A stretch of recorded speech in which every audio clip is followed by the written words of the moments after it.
Assalamualaikum. Today we are here with an interesting topic, chemical reactions.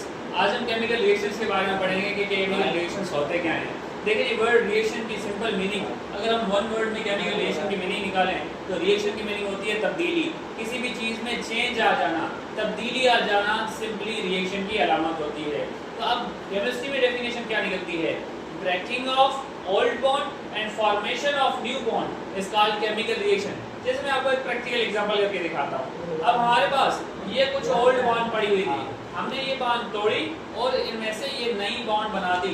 Simply this is called reaction. अब हमने ये bond तोड़ी और नई बॉन्ड बनाई, इसे कहते हैं केमिकल रिएक्शंस। ओके जी। तो रिएक्शन में फार्मूला तब्दील हो जाता है, स्ट्रक्चर तब्दील हो जाती है मॉलिक्यूल्स की, और कभी-कभी कलर भी तब्दील हो जाता है रिएक्टेंट से प्रोडक्ट में जाते हुए। रिएक्टेंट ऐसी चीजें होती हैं जो रिएक्शन के स्टार्ट में मौजूद होती हैं, और प्रोडक्ट वो चीज होती है जो हमें आखिर में मिलती है। जैसे मिसाल के तौर पर आपने चीनी उठाई, दूध उठाए और पत्ती उठाई, ये सारी चीजें मिलाई, चाय बना दी। अब जो आपने चीजें इस्तेमाल की उसे रिएक्टेंट बोलेंगे, जो बन के आखिर में आपको चाय मिली उसे आप प्रोडक्ट कहते हैं। रिएक्शन के बहुत सारे टाइप्स होते हैं, उनमें से हमारे पास सबसे पहला है कॉम्बिनेशन रिएक्शन। ये ऐसा रिएक्शन होता है जिसमें आप दो तीन चीजें मिलाकर एक बड़ी लार्ज साइज में पावरफुल चीज बना देते हैं।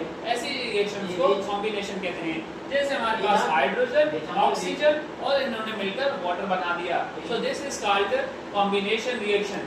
जैसे हाइड्रोजन और ऑक्सीजन के दरमियान में प्यार हुआ, इनकी शादी हुई और वाटर बन गया, तो ऐसे आप कहते हैं कॉम्बिनेशन रिएक्शन। दूसरे नंबर पर हमारे पास है डीकंपोजिशन रिएक्शन, जिसमें हम एक कंपोजिशन को तोड़ते हैं, डीकंपोज करते हैं और उसमें से छोटी छोटी चीजें बनाते हैं, जैसे डीकंपोजिशन कहते हैं। वाटर, हाइड्रोजन और ऑक्सीजन हमें वापस मिल गए, इस रिएक्शन को डीकंपोजिशन रिएक्शंस कहते हैं। डीकंपोजिशन रिएक्शन, जैसे आपने एक चॉकलेट का बड़ा पीस उठाया और उसे काट कर छोटे छोटे पीसेस में कन्वर्ट कर दिया, simply this is called decomposition reaction. तीसरे नंबर पर हमारे पास जो रिएक्शन है वो है डिस्प्लेसमेंट रिएक्शन। इसमें ऐसा होता है कि एक मॉलिक्यूल पहले प्रेजेंट होता है, उसको हटाकर उसकी जगह पर कोई दूसरा एलिमेंट आ जाता है, ऐसे डिस्प्लेसमेंट रिएक्शन कहते हैं। जैसे यहाँ पर देखिए जिंक था और कॉपर सल्फेट था, अब जिंक आया और कॉपर सल्फेट के साथ ऐड हुआ, कॉपर को निकाला, खुद उसने सल्फेट के साथ बॉन्ड बना दी। इस रिएक्शन को हम कहते हैं डिस्प्लेसमेंट रिएक्शन। ऐसे आप कह सकते हैं प्यार में धोखेबाजी, जैसे सल्फेट ने कॉपर को छोड़ा और जिंक के साथ अब दोस्ती रख ली, इसे डिस्प्लेसमेंट रिएक्शन कहते हैं। चौथे नंबर पर हमारे पास एक रिएक्शन है जिसे कंबशन रिएक्शन कहते हैं।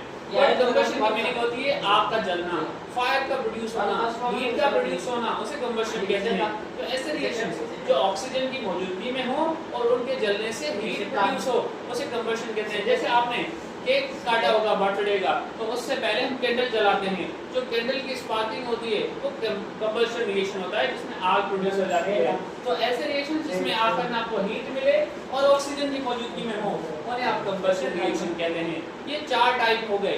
इसके अलावा हमारे पास रिएक्शंस के दो और टाइप होते हैं बेस्ड ऑन देयर डायरेक्शन, उनके डायरेक्शन की बुनियाद पर कि वो जा किस तरफ रहे हैं। जैसे रिएक्टेंट प्रोडक्ट में जाता है, इसको हम फॉरवर्ड डायरेक्शन कहते हैं। रिएक्टेंट का प्रोडक्ट में तब्दील होना फॉरवर्ड, प्रोडक्ट का वापस रिएक्टेंट में आना बैकवर्ड कहलाता है। अगर कोई ऐसा रिएक्शन है जो कि दोनों तरफ जा सकता है, रिएक्टेंट टू प्रोडक्ट या प्रोडक्ट टू रिएक्टेंट, तो उसे आप रिवर्सिबल कहते हैं। अगर वो सिर्फ एक ही डायरेक्शन में जाता है, रिएक्टेंट से प्रोडक्ट में वापस नहीं आता, तो उसे आप इरिवर्सिबल कह सकते हैं। जैसे कार होती है, कार आगे भी जा सकती है, रिवर्स गियर लगाकर वापस भी ला सकते हैं, इसे रिवर्सिबल बोलेंगे। लेकिन साइकिल हो गई, बाइक हो गई, वो सिर्फ आगे ही जाते हैं, उनमें कोई रिवर्स गियर नहीं होता। ऐसी चीजों को आप इरिवर्सिबल कहते हैं जो वापस ना आ सके। ओके जी। रिवर्सिबल दोनों डायरेक्शन में जाता है, a reactant to product, product वापस रिएक्टेंट में, never goes to completion. Reversible reactions कभी भी मुकम्मल नहीं होते, वो चलते रहते हैं साइक्लिक मैनर में। तीसरी चीज जो आखिरी इंपॉर्टेंट है, ये हमेशा क्लोज सिस्टम में होते हैं, ओपन सिस्टम में कभी भी रिवर्सिबल रिएक्शंस नहीं होते। स्पेसिफिक कंडीशंस देनी पड़ती हैं, टेम्परेचर का ख्याल रखना होगा, प्रेशर का ख्याल रखना होगा, सारी चीजें मैनेज करनी होंगी, तब वो रिवर्सिबल रिएक्शन होगा क्लोज कंटेनर में। जब भी आप केमिकल रिएक्शंस लिखेंगे तो रिवर्सिबल रिएक्शंस को हमेशा डबल एरो से रिप्रेजेंट करेंगे। रिएक्टर और प्रोडक्ट के दरमियान में ये डबल एरो प्रेजेंट होगी, उस तरफ जाएंगे तो वो सिंगल एरो प्रेजेंट होगी। ये हर सिस्टम में हो सकता है रिवर्सिबल, ओपन में भी हो सकता है और क्लोज में भी हो सकता है। इरिवर्सिबल कंप्लीट हो जाता है, मुकम्मल हो जाता है, खत्म हो जाता है, एक पॉइंट पे जाकर वो प्रोडक्ट बनेगा और स्टॉप हो जाएगा, तो उसे वापस तो आना नहीं है, तो ये हो जाएगा इरिवर्सिबल। एग्जांपल बताएं, बर्निंग ऑफ पेपर, पेपर जलाते हैं और सारे कंबशन रिएक्शन इरिवर्सिबल होते हैं, वापस नहीं आ सकते। लेकिन रिवर्सिबल की एग्जांपल अगर आप देखें, वाटर का आइस में कन्वर्ट होना, बर्फ का बनना और बर्फ का वापस से वाटर में कन्वर्ट होना, ये रिवर्सिबल रिएक्शन कहलाता है। इसी तरीके से हमारे पास ये अमोनिया की formation of ammonia is also reversible reaction. So ये आज का हमारे टॉपिक थे जिसमें हमने रिएक्शंस के बारे में पढ़े, उनकी टाइप्स देखी। इंशाल्लाह हम नेक्स्ट वीडियो में कोई और टॉपिक देखेंगे। Thank you very much.